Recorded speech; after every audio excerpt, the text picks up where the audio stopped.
Now it's time to break next. Rap. I'm back in the building with Jesus in front. What more do you want? You need to be disposing your blood so you can get the full manifestation of the spirit. Dance, pull up your pants, watch chains get lifted. So what? I'm a soldier, yeah. I got some fire, you can feel my pulse from over there.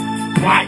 The preacher baptizing. When I was in the world, me and God had a bad connection, like next to live with rise and wait. Women said bring that. What? Truth said bring that. So you can bring that. What? Gotta bring that. Women gotta bring that. Praise and sing that. Everybody dance. What? Jesus is all that. Jump behind him, but he don't need no punks behind him. We got the ball back. First Adam said Jesus came down here to get us, and then gave us the keys back again and again. And look, now we with it again. I can't wait to step to heaven, put on my fine linen again. So yeah, I gotta keep it righteous. These vipers on the loose, I ain't tripping. God gave me power to fly the roof. Yeah, I'm praying face down. It's boot camp for Christians. My soul is. What's up, everybody? It's your boy Ant coming to you live and direct from Beyond Reality Podcast. Everybody like and subscribe to the channel. We're here, y'all, man. 2022. Last year we had a lot of dope episodes. Salute to everybody, that participated in this Krump talk, helping the movement spread. But I gotta, 2022, man. I'm starting the year off with a banger. I was able to get in contact with the original, this a Krump, first generation, the original remnant. This brother is an amazing actor. He's got so many accolades, man. He's also a vegan chef. We're going to get into his Krump story, man. So here we go, y'all. Krump Talk, episode 27 with the homie Duece. Let's go.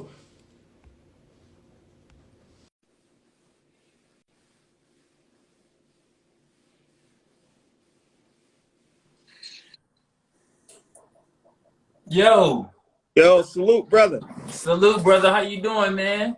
Good, man. How you feeling? Bro, I'm excellent.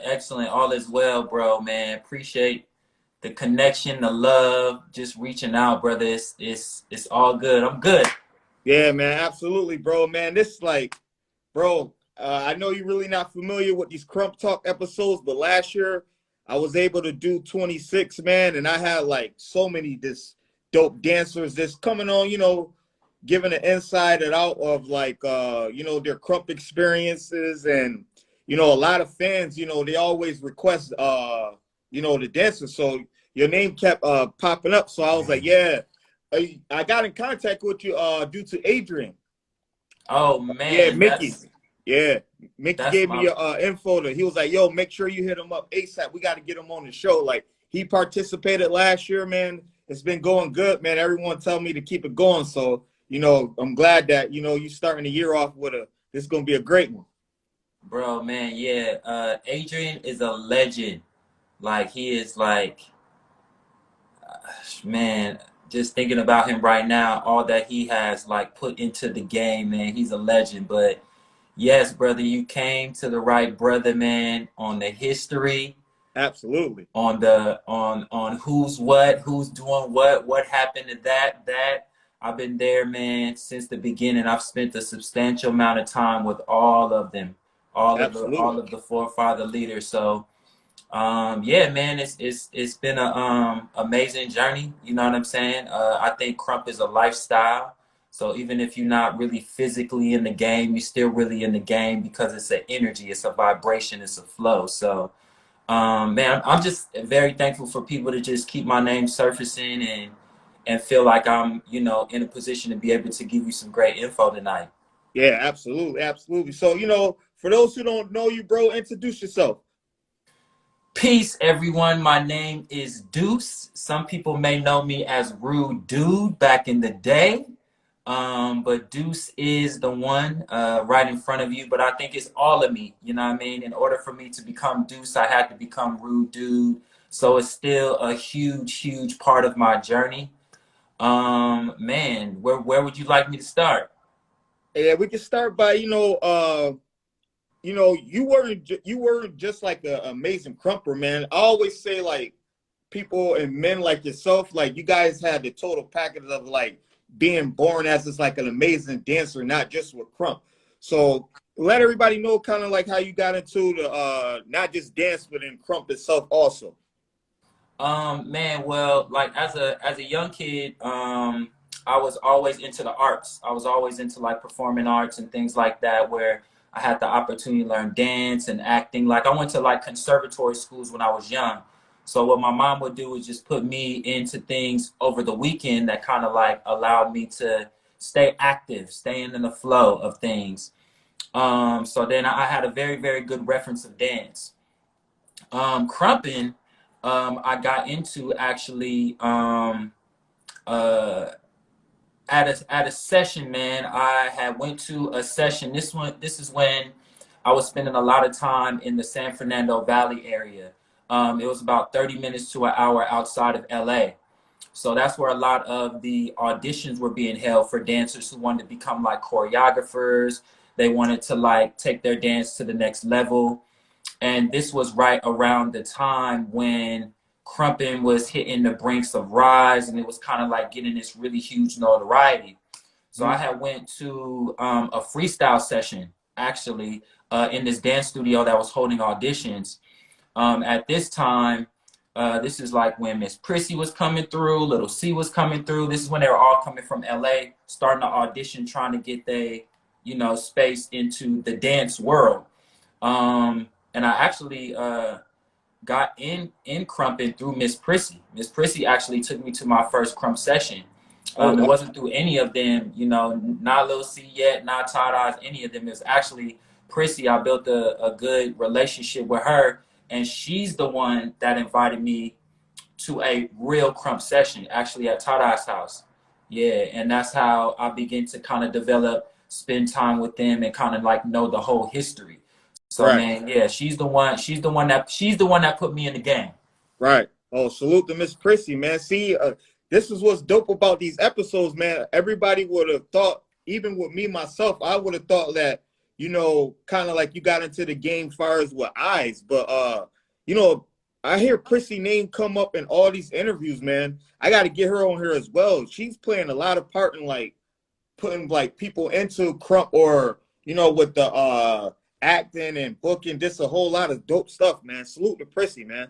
Yeah. Miss Prissy was kind of like, even when she was crumping, she was still like an all-around dancer. So most of them were, focused on crump. They didn't necessarily hit the brink of doing choreography or dance yet, but Prissy was kind of like in that field. And she invited me to a crump session, and fell in love with it, got connected with it.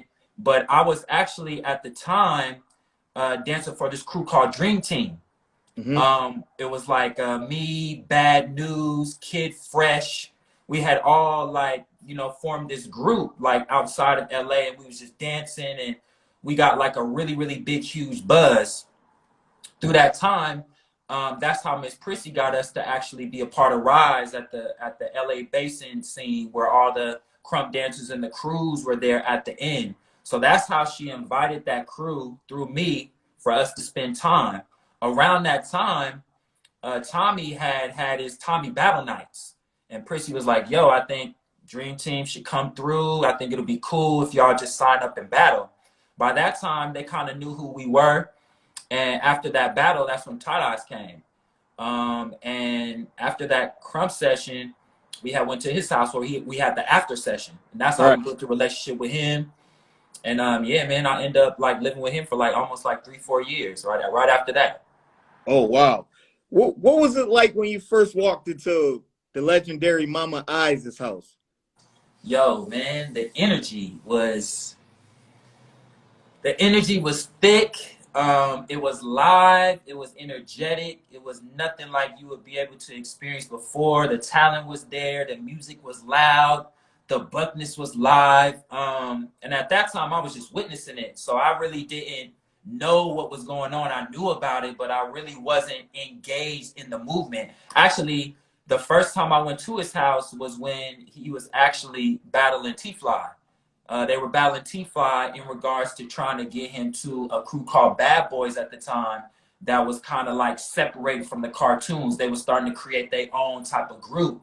Right. So like when I went there, man, they was already like in battle mode. So I got a chance to see that beginning and see see it stretched out. So man, it was unique. It was explosive. Um, it's one of those things where you would just have to be there. You know what I'm saying? Some sessions you would have to be there. You can't really explain it because it's an energy. It's a vibration. You know what I mean? That you just got to be there at the session. Um, and you know, this was before like, you know, the social media and the Instagram and all that, where you had to come from far places, an hour, 2 hours out to be able to feel that energy and that vibe, man. So Absolutely. it was unbelievable. Absolutely, man. Man, just watching like, you know, all those old Krump, you know, DVDs, the Golden Series, you know, from a person like me, watching y'all on those early stages DVDs, it's like you can feel the energy through the TV. It's like, Mm-hmm.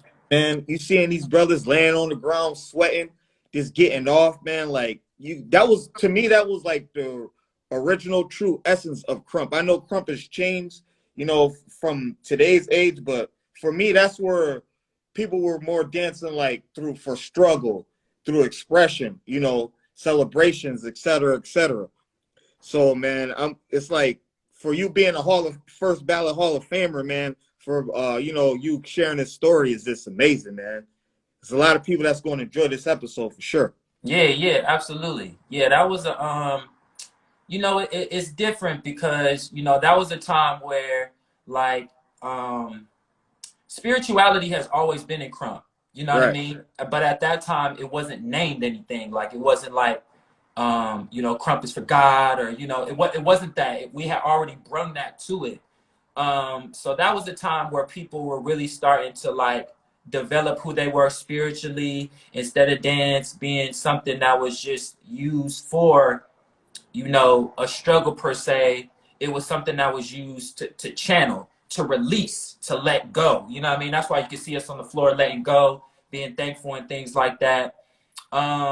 But you know, it was duality, you know what I mean? Because you had a lot of other dancers that weren't part of that, that were still, you know, played a big part, but you know, they weren't in that wave, they weren't in that flow of things. So that was, you know, that was right around the time where, you know, Todd Oz was changing his life. He was trying to be more connected with spirit, walking more in his spirituality, and he was a different man, you right, know. And in that different journey, he had, you know, sought out other different people than who he started with. So it was good, but it was, you know, it right, could be seen as a little bad to some right, who were there on certain routes. right. Absolutely, absolutely. So before we get like in more depth into your Krump story, you know, during your school days, you also, you know, went to school with Nipsey Hussle, right? Yes, yeah, that was my brother. Like what type of cat he was. You know, we all know him for rapping, but you know, before he got all big as famous, you were able, you know, to get that proper, like to get the quality of know him. You know, for those who, you know, didn't get that opportunity, could you kind of like share a few stories of, you know, you guys experienced together? Yeah, man. Armius, I call him Armius. He is Nick, but I call him Armius. Was just a solid dude, man. I met him in the ninth grade. Actually, it was my transition from middle school to high school. Went to Hamilton High School at that time, and I didn't know nobody. Like we knew nobody, but I had a class with him. I believe I had like homeroom with him, and I was into music. He was into music a little bit, but I was more on the kind of like the dance side, and he was more on like the music side, but he was always dedicated to his music. I remember him traveling like far and wide, you know, to get to Watts to do the music, even though we wanted to kick it. He was just always humble, always chill, always solid. I'm pretty sure everybody who sees his interviews now can tell that he was always knowledgeable and he was always smart. And he was kind of, you know, more than his environment, to say the least. But yeah, man, he was a big part of my journey. We spent a lot of time in high school. I know his mom. He knows my parents. We did everything, man. Six Flags. We, you know, went out, played basketball, anything that you can think of, like we did. You know, he was always into music. He burnt CDs at the school. He would sell them. You know, all of that stuff. So he was just a solid dude. Very positive, very down to earth, and very focused. Even at that age, he was always on his dean. Hmm.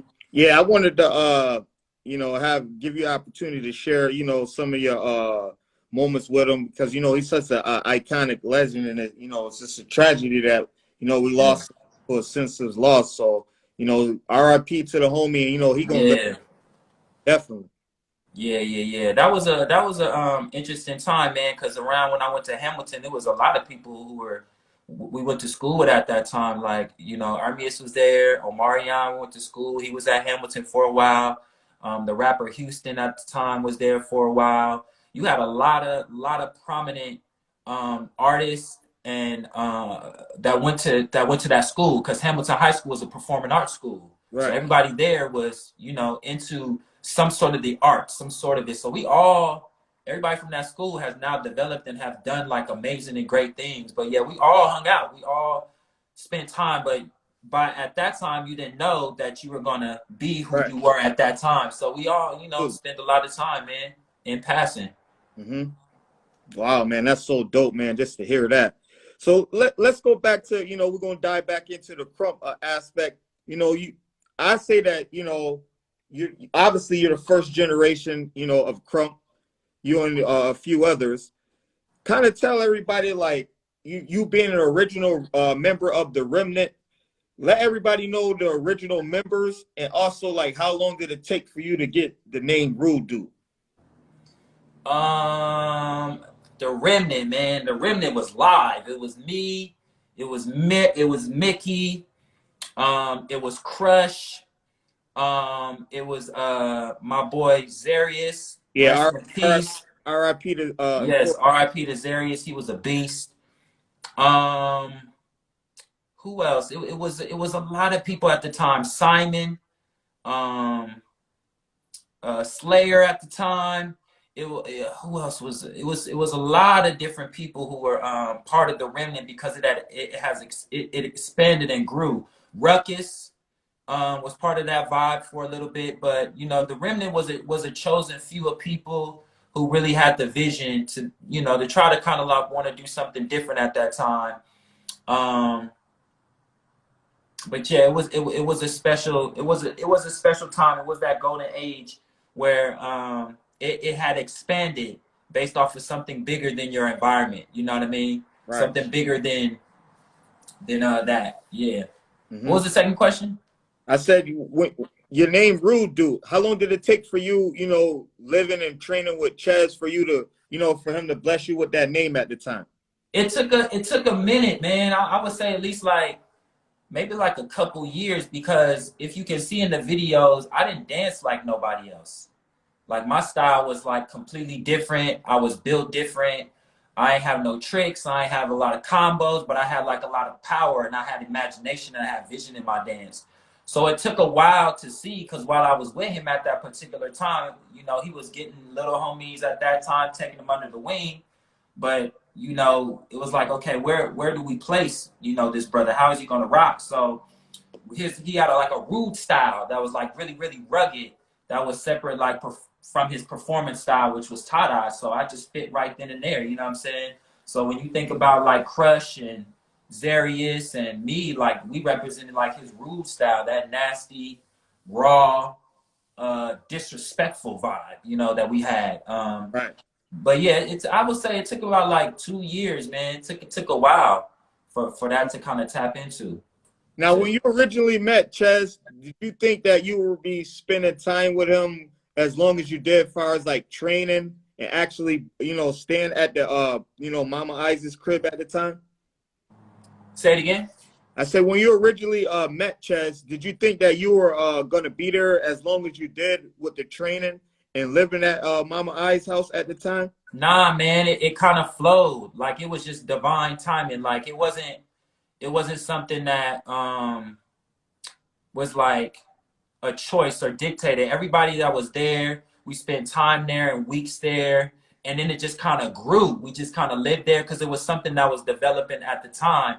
Now, mind you, at this particular time, like Ches he was shifting from spending time with other certain types of people who he did before to now trying to mold a whole nother group. So we were doing events at that time. We was working with Koki at the time. We were just doing all of that. So it happened so fast. It was more like a wave. the trainings was really in the session. That's how you train. Yeah, you know, he did have people have like a notepad and writing stuff down and things like that. But we danced every day. Every day we just danced. So training was through the session experience. You Right. know what I'm saying? That's how we was able to develop you know, who we were at that time. Wow, man. This is history. I'm gonna name a few names, and I want you to tell me like what kind of impact did they have on your dance career.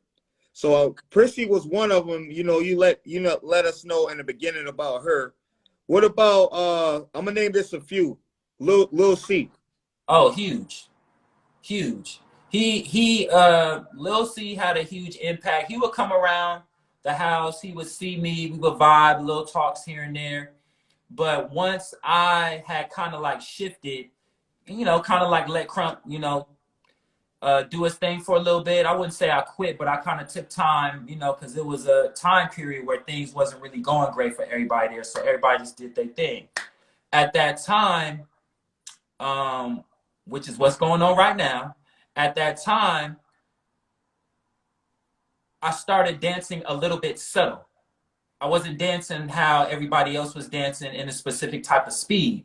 So Right. at that time, Lil C had seen me at a session and was like, yo, whatever that is, bro, you need to stick with that. So man, Lil C got real tight. And we started to develop this dance style that had more of a subtle, relaxed energy with the dance. So that's how me and Lil C's relationship grew, because Lil C is a dancer. He's Right. not just a crumper, you know what I'm saying? So he can see the vision of different people, see what they have, develop it, and kind of nurture it. So that's how we became really tight. And we just went off to the masses. He kind of put me back into, you know, that dance phase of how I started from the beginning. And that's how we were able to do tours and TV and shows and television and things like that, because not only do we have the dance, but we have the same mindset. You know what I Right. mean? It was more holistic, and that's what Krump is. It's holistic. Like, you can dance, but if you want to take it somewhere, that can only go so far. You have to have, you know, the conversation and where you're going to be able to take this dance, and that's what Lil C can do, and that's what he continues to do. You know what I mean? That he was just really great at that, knowing how to be able to explain to people what it is. I definitely agree. Why do you think he don't get his respect as a creator as like a Ches or Miho? I think that's Todd is doing. You get what I'm saying? It's his doing, just based upon how he felt about Lil C at the time. Like I said, when that brink was happening between Krump expanding. You know what I mean? Like I said, you have, you know, a person who is very great at the dance, but might not have the communication to be able to take it. And then you have this other person who has a great dance ability, but he can get in a meeting and he can explain it and put it into certain aspects. And then it's the culture of what looks good to the eye. So at that time, if you had a lot of tricks, if you had this and that, then maybe you would be more connected to a tie-dye style than a Little C. But if you're a dancer and you understand dance and you understand different types of rhythm, then you know what I'm saying, you would definitely connect with Lil C style as well. You know, both of them have a very impactful style. But like I said, you have one person that changed their life, right? So if you say, hey, I'm changing the way that, you know, I'm dancing from you guys, then you're not part of the beginning anymore, because now I'm shifting it and I'm changing it into another dynamic. So I think once Crumpin got into more of a spiritual aspect, if you weren't dancing spiritual, if you wasn't coming from a kingdom radically uplifted, mighty praise space, then you were not considered someone who was a forefather of the dance. And so then other people started to be replaced and be put in the position that these people are supposed to be in by their birthright. You get what I'm saying? Absolutely. And so that's really what happened with that, man. There was a lot of talking down. There was a lot of, you know, people going to different events and saying this person is not this. And so when a group of people see this person dance and they think they're amazing, then what he's saying has to be true. and now we getting on the bandwagon. You get what I'm saying? So Lil C's always been that. Like I said, it's holistic. That's why I love Krump in the beginning, because everybody had something different than they brought to the table, you know? So if this person, maybe you can't explain it the best, but you have the dance, and then you have Miss Prissy who represent the femininity. Everybody had their role, but when you're trying to minimize other people's role, you know, based upon ego or trying to learn yourself or trying to understand who you are, then you'll try to exile others that really are supposed to play a part in this journey, you know? Yep. And you know what? And I'm so glad that you answered that question the way you did, because it's just a sad case that Lil C doesn't get his proper homage as a Ches or Miho. And you know, and you one of the ones that actually some guests that I had come on, you know, they kind of like, they don't say what you say, but they water it down. You kind of gave it like the true, you know, of how it really went down. Yeah, But, yeah. Cause I like I said, I've lived with Todd Eyes, I've lived with Lil C, I've lived with Prissy, I spent time with Big Miho. You know, Big Miho has always been a very strong impact in the game, but he was not around for a long time. and people don't know that either. He was not around for a long time, and you know, he's playing football, he was doing his thing. And so, you know, when Ches felt a certain type of way about Little C at the time, then that's when Miho began to rise. He began to put Miho in that space. You get what I'm saying? But like I said, Miho he always had an impact, but you know, we also helped train him. We also helped put him in these spaces to where, you know what I mean, he can be able to experience some of the things that we have already, you know, done. So even in some of the videos from the Krump Kings, you will actually see Ches say that Lil C is 50%. This is my other half. This is my brother. This is my buddy. As soon as, you know, a lot of the focus started going on Little C from Rise, then it started to change to where he's not doing it no more. And let me go back to my old brother Miho. You get what I'm saying? So that's the, like I said, this interview, I can give you the real on all of that, man, because that's what happened to that brother. You know what I'm saying? And that's why Little C is in a space based upon, you know, people trying to downgrade his dance. And it's really not supposed to be like that. Like, you know, not at all. When you see basketball, when you see the NBA All-Star game, everybody are all-stars in their space, and they all come together at the All-Star game. Get what I'm saying? So it's not one person, you know. And I'll go on record to say there's absolutely no creator of Krump. It is a collective experience. You get what I'm saying? Todd Eyes and nobody would be who they are right now if they didn't have adversaries that was battling them. Every forefather I've seen got their ass tapped by a lot of different newcomers like Mickey and all that you'll never see, because it was just part of the game at that time. Whoa. But these people were still tapping their ass, bro. Like letting them have it. And that's what built that Krump muscle. So whenever it says somebody created something, that's not even something that happens in the world. One person doesn't create anything. It's always a collective group that is adding value to that particular game, bro. You get what I'm saying? Big homies can't be nothing without their little homies. They help mold them. Person that came on and actually said that some of the, you know, original creators lost, because it's a big statement saying like Ches is going around saying he's undefeated, he never lost. You know, I never heard Miho say it, but you know, his perspective is that he never lost, and it's like for you to say that, man.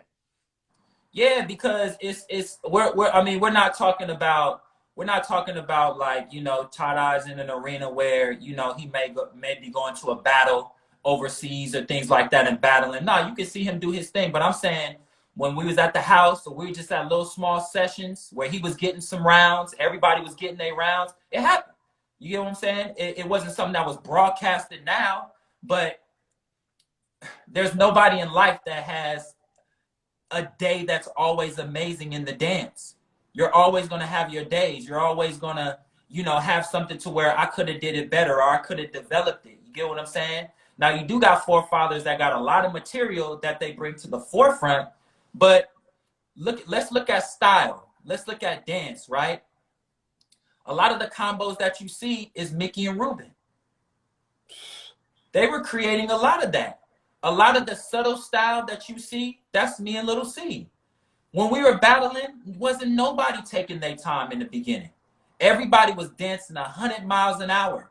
Wasn't nobody doing that. We was getting a lot of slack. Oh man, Krump can't be subtle. Now everybody takes their time. They relaxing. They feeling their body. They're seeing where we at. That came from us, man. You get what I'm saying? A lot of people love Britty. A lot of people love Britain. You get what I'm saying? We met Britain on the Chris Brown tour. We put him in the trenches. Now a lot of people say, oh, Britain, that's one of my favorite dancers. We helped mold that, man. So Krumping isn't always about moves. It was always about style. And some of my style was trained by Little Miho. Yeah, Barry. Yeah, Barry. You get what I'm saying? T-Fly. He used to bring dance, the Michael Jackson, the animation. You get what I'm saying? Everybody had their space to bring to the table. There's nothing in life that one person creates. It's always an added collective space. You know, there are greats in the game, but in order for you to remain in the game, you need challenges. You need people to challenge you to see where you at. That's what makes a creator, man.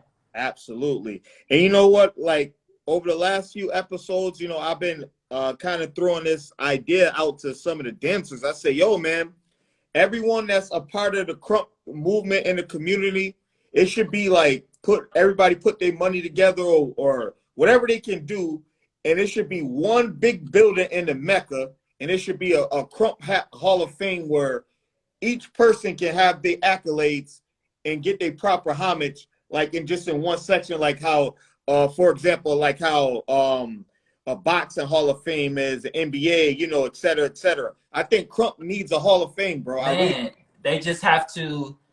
The only reason why it can't get there is because we are still sitting with the conversation of creation.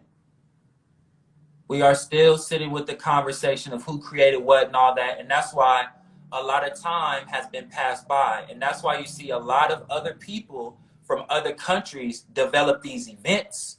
Like, look at it. Isn't it sad in some cases that all these events overseas are built and you got first generation going there dancing at their events? When that's something that we should be developing that, but you can't get there unless you have the proper people. You need a Prissy. You need a Little C. You need other generations that represent you. You get what I'm saying? So you get tired after a while of seeing first generation people doing the same work. Where's your students? You get what I'm saying? Sooner or later, you're going to have to back up from the dance and allow your students to develop so you can start putting things on paper. So you can start creating other things behind the scenes, which is what Little C was doing a lot of the time. You get what I'm saying? The So You Think You Can Dance. We went on tour and all that. A lot of the things that dancers are doing now in the entertainment industry, we did that for a long time. And we were called, oh man, they dancing to the devil music and this and that. And now they're doing a lot of that same work. Yeah, man, I definitely agree. So did you ever get caught up in the worldly, godly dancing, like, or were you kind of like you was just getting off the way that it fit best for your life? Nah, man, like I was in it all. Like all of it grew me. You know, I didn't like, you know, the worldly, like I remember when we used to dance to a track that the whole Krump movement knew.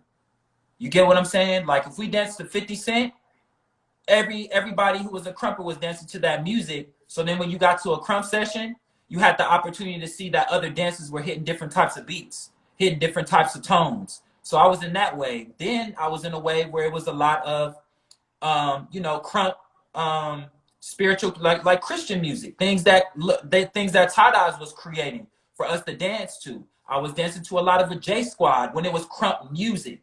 See, there's a difference between Krump music and Krump beats. You get what I'm saying? The J Squad was Krump music. So you have more to tap into with your dance. Now there's Krump beats where people recycle sounds and tones.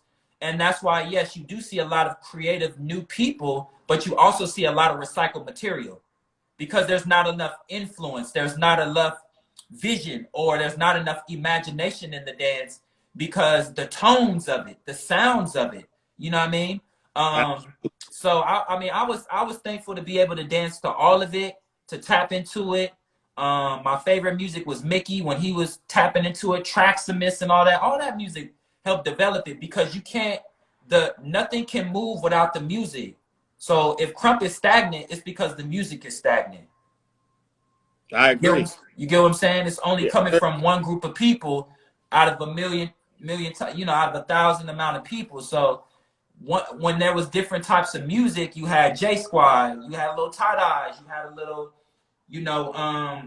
Mickey in there, so people can dance to it. But these were people who were in the dance. See, a lot of people that are making the music aren't in the dance, so they can't come from it. They don't know what that session feels like, so it's hard for them to produce that music. And if you are dancing to it, you're forcing yourself to dance to it because it's what the music is now. Absolutely. I definitely agree, bro. I definitely agree, man. I definitely agree. What's your thought on Prissy owning the name Krump? I love it. I think that I don't know if I don't feel like she's owned it in a sense, but I feel like she has put a stamp on something that's going to create a legacy or something that is generational. The question is, why haven't any of the forefathers put themselves out there to put something on paper to allow things to be able to develop? See, Yep. when one person makes a move, a lot of people get mad either because they didn't make the move or they still trying to hold it in for themselves. Prissy deserves that. She has been in the game for so long, holding it down for women or just showing that balance. You get what I'm saying? And I think that we've stifled it only because of the dance, bro. Oh, if they're not dancing like this, then man, there is no reason why they should own Krump or operate in that. That's why I said Krump is holistic. Prissy can speak about it, and then she can also dance and represent it as well. You know what I mean? Then she's also giving back to the community. You know what I mean? So she's doing the work, the holistic work. She's not just saying, I'm just with the get off. But where are you putting it? Where can we put it in different places?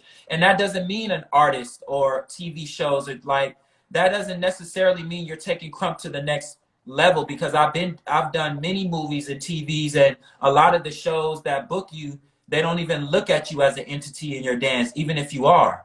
So Right. that's just an opportunity for us to take it to the next level, but it only happens when you're doing it for self. And I think Prissy is doing a great job, and she has the opportunity to take it in areas that can be great, because Prissy always thinks about a lot of people or the core. But I also think that you have to move on from certain people in the beginning who don't have the best interest at heart. I agree. They're not thinking on a collective perspective. They're thinking on an individual, perspective. And I think that's the reason why Krump is where it is right now. Just look at it. Yep. Look at where all the people are. Look at what we're doing. Look, see how it's dispersed. See how it's not really as unified. Everybody should be well off. Very segregated. Yeah. Damn, man. Duece is this, man. I didn't expect, man. This is why these episodes is epic, man, because if we can get more brothers like this on and it's actually speaking the truth and don't have like a horse in a race, so to speak, where they only repping eyes, or some cats are rep little C, some cats only rep Miho, or some cats be like, nah, I'm just a new generation. You got some cats be like, I only deal with the old generation, but for you just, this right now, this speaking the truth, and that's what we need in Krump also, man. Yeah, man. That's why they don't be wanting me in the meetings. You know what I'm saying? Not like that, but it's just, that was what and through that whole process, you know what I'm saying, with Tie Dyes, that's how it spread to Orange County, Inland Empire.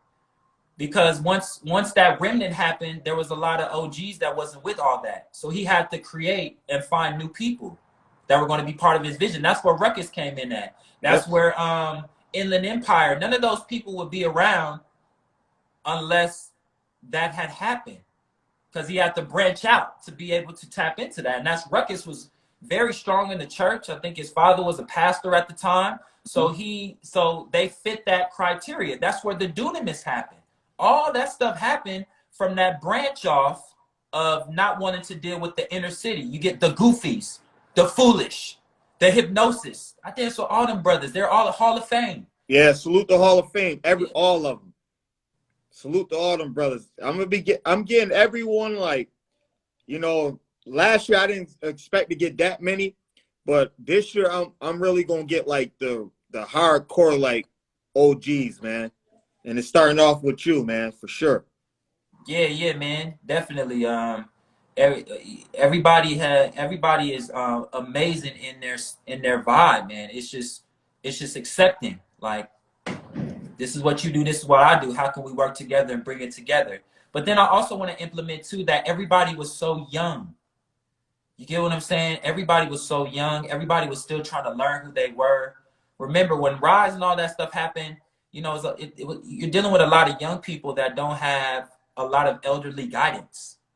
Nobody to really tell them how to center themselves and work together and unify. So you're dealing with a lot of egos, and people are hurt. People are frustrated. As you grow older, as I grow older, I see what that was back then. You get what I'm saying? Just they hurt. They trying to figure it out the best way they can.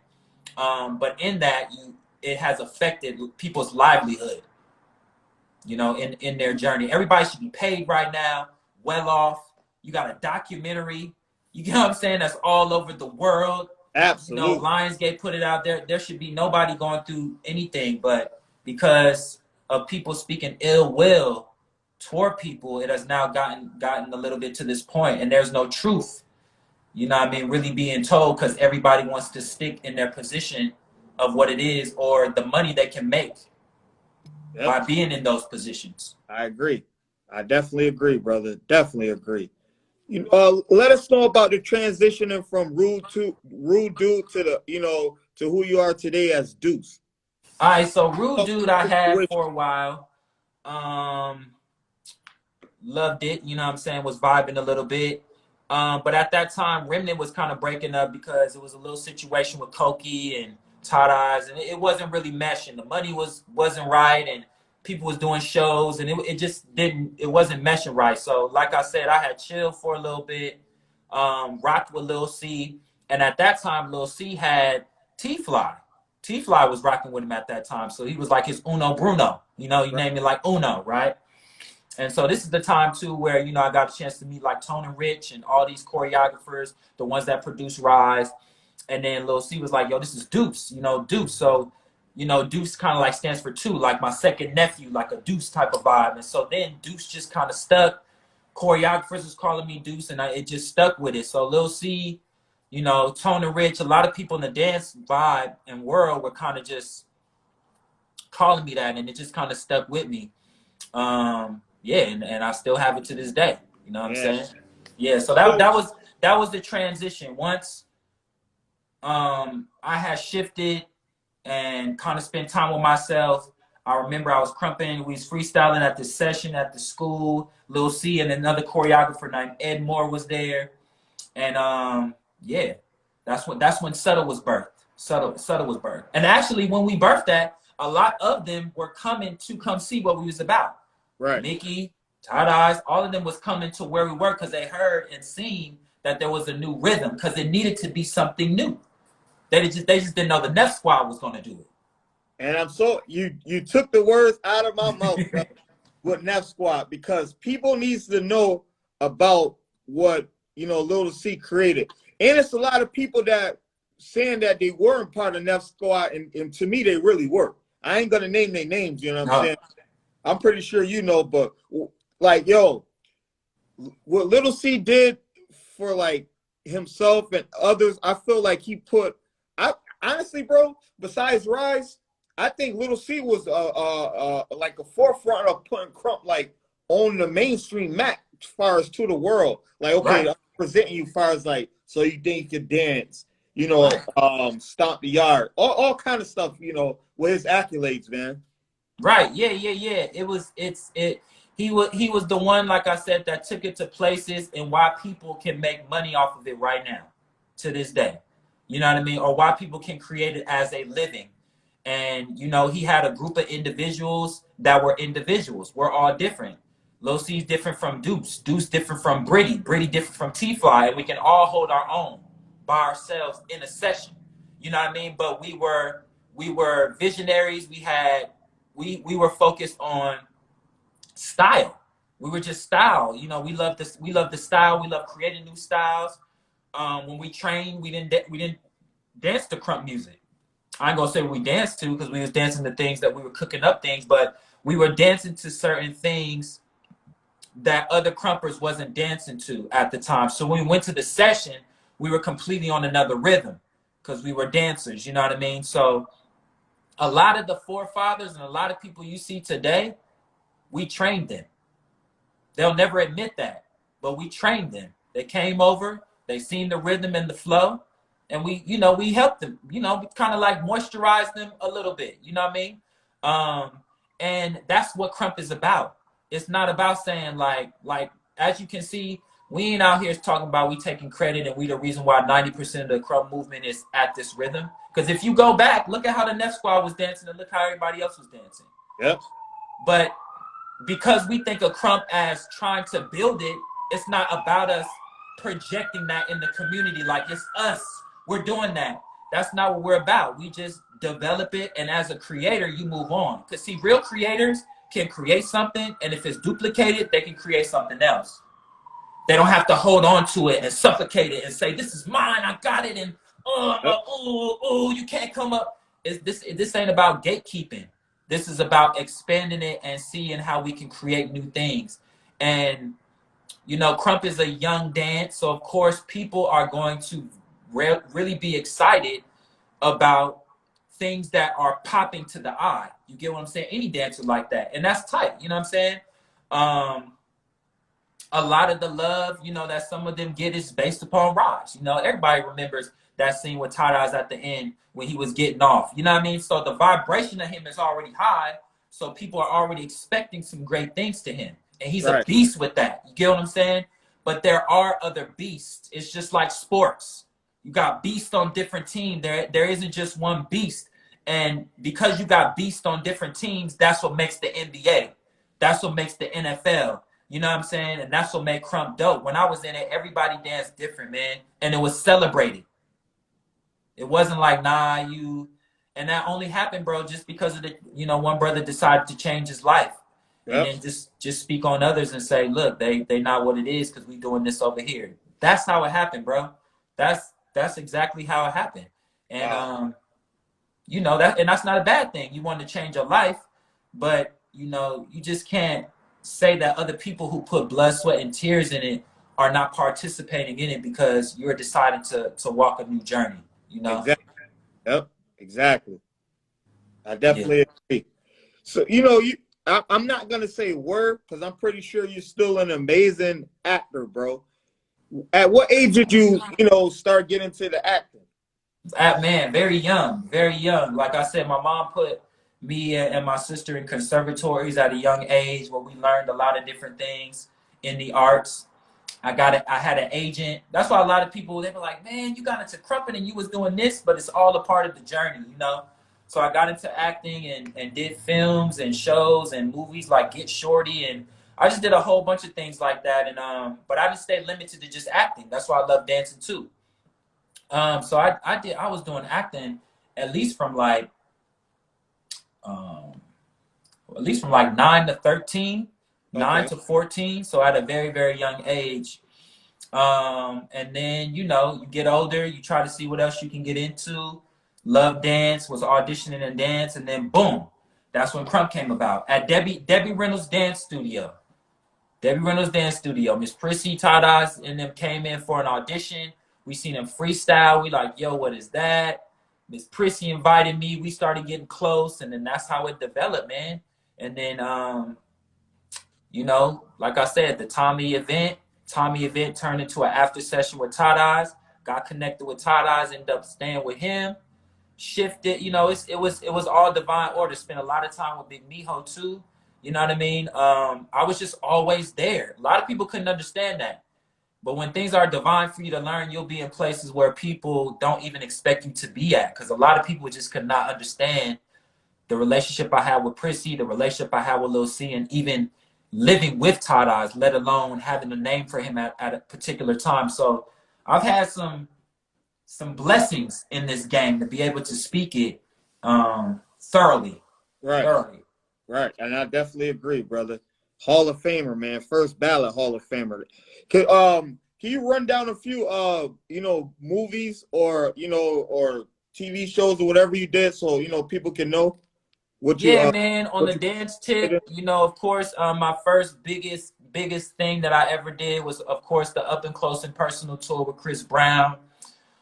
Step Up 3D with John M. Chu, LXD with John M. Chu, countless award shows, Mary J. Blige, Pink. The last movie I did was La La Land. Actually, the only Krump dancer in that movie to cross over from a film to a musical. So y'all go check that out, La La Land. Man, just work with a lot of choreographers, trying to see what else. A lot of shows, of course. So You Think You Can Dance with Lil C. Mm-hmm. Did events with shows with Nike. Just a lot, man. I would have to go on my resume and check some more, but those are just a few, man. And yeah, that's all just us being able to conduct ourselves, being professional, and just trying to represent Crump right. That was what we was doing. Right. We was just like, how can we put it out there to where it's represented right? And shout out to Rich and Tone, for doing that. There's a lot of talks about them, in regards to, how much they put in the game and what they were doing. But Tone and Rich, man, they really played a big role in David coming through and just seeing the vibe, you know what I mean? And still providing opportunities for people to be able to soar and do their thing. So, Right. yeah. For Jedi's. Yeah, for sure, man. Like, it's a lot of people, watch my show, and I want to make sure that, you get your proper homage as well for those who didn't know about, your acting accolades. So I wanted to make sure you let everybody know, so they can either go back and check you out, or they be like, oh, okay, I didn't know Duece was in. Yeah, man. Matilda, you can check that out too. And Matilda's, it's a lot. Commercials. I've done a lot, man. Just a lot of great things. Like, I'm truly, truly, truly blessed, man, to be able to do that in the dance world at that time, because it happened for us so fast, like boom, boom, boom, boom, boom. Right. So I was able to catch that Crump wave. Like, I never fully was in Rise like that, but I was doing Rise work. Right. You know what I mean? So that was the blessing. That was the representation that I was doing. And then also, me, T-Fly, all of us, we was that second generation to represent, because every teacher, every Jedi should have students behind them that represent them in that way, Mm-hmm. And like I said, I learned a substantial amount from Todd Eyes. I learned a substantial amount from Lil C, Miss Prissy, Big Miho. But it's really letting things go. Just letting things go that no longer serve us. And how can we all get together to elevate this dance that other people are now elevating on, but we not in those spaces no more. You know what I'm saying? Yeah, I definitely agree, brother. So you currently reside in the ATL, right? Atlanta, yep. All right. So let everybody know about your transitions from the Cali to Atlanta. What was the main focus behind that? Yeah, man. The main focus is that I've been plant-based vegan for 13 years, right? And so in dance, one of the biggest things is eating well, proper nutrition, proper food. So at that time, like, I kind of always had an idea of eating good. And when you're on set and you're doing movies, they have all this good food. And so, like, I have really started to get in the nutrition game, really just operating with the food. And so when we did Step Up 3D in New York, I decided to stay there for a while and trained at the Institute of Integrative Nutrition while I was dancing. So a lot of people didn't know that while I was dancing, I was going to school for nutrition. So a lot of people didn't know that I had transitioned. So I had decided to kind of like focus more on the nutrition aspect, learn about herbs, learn more about food and things like that. So I had decided to do some holistic work at a spot called Simply Wholesome, which is actually in LA off of Slauson and Overhill. So I was dancing and I was working as an herbalist and nutrition at the same time, but I was slowly shifting more into the nutrition field. And what I loved about Atlanta was it was very cultural. It was very connected with roots. I was in planting and growing food at the time. I wanted to do that, and I wasn't really seeing that community in LA. So I decided to make a shift, and it's been beautiful ever since. You know, most people when they move from a state, they sometimes come back. You know, so me being here, you know, kind of lets you know that it's just been a lot of amazing things happening. And I trained under a lot of celebrity chefs at the time. And I moved to Atlanta. I was like, let me do my own thing. So I was an executive chef here at a restaurant for like a year. Then I was like, let me open up my own business, which is Cosmic Cuisine. So now, you know, I operate as a private chef and I do a lot of catering. And my probably first year here, or kind of like first year and a half here, I was a private chef for Cynthia Erivo. I started working with her. And then, of course, Tona Rich, and then a lot of different other celebrities and places like that. So Spirit has always had me. I've always, no matter what situation I'm in, I've always been able to rock with the big dogs. From crumping to chefing to, I've always been able to just work with the best and rock with the best. So I'm very, very like thankful of that in my journey. And culinary arts I love, man. It's what I do. It's also artistic. So it's not like I really left dance, that artistic expression, went to something different. Culinary art still represents art. It still represents vibration. It still represents energy. It's an artistic expression. It's imagination. You're creating something out of nothing. And that's what Krump is. Krump was creating something out of nothing. And Krump is spiritual, far more than we think. Even when we saw the movie Rise and we seen David LaChapelle give that scene of the Africans that were dancing in that circle, that's all we are, New Age. New Age, expressing ourselves in that type of way. Once he showed us that dynamics, then we didn't have to put spirituality in there because it was already in there. Got you. We just didn't know it. We just didn't know what it was. And how do you know that? Because a lot of the spirituality or the remnant that we put in there, you don't see that no more. You know what I mean? Because it was on a faulty foundation. Wow.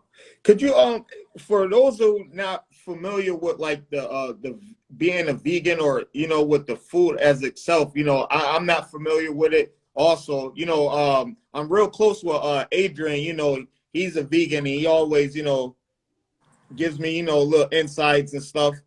Wow, why say you gotta remain? Hold on, Duece. Let me I'm gonna save it and then I'll tap back in. I'll re-add you so this won't get erased. I got you. All right, hold on.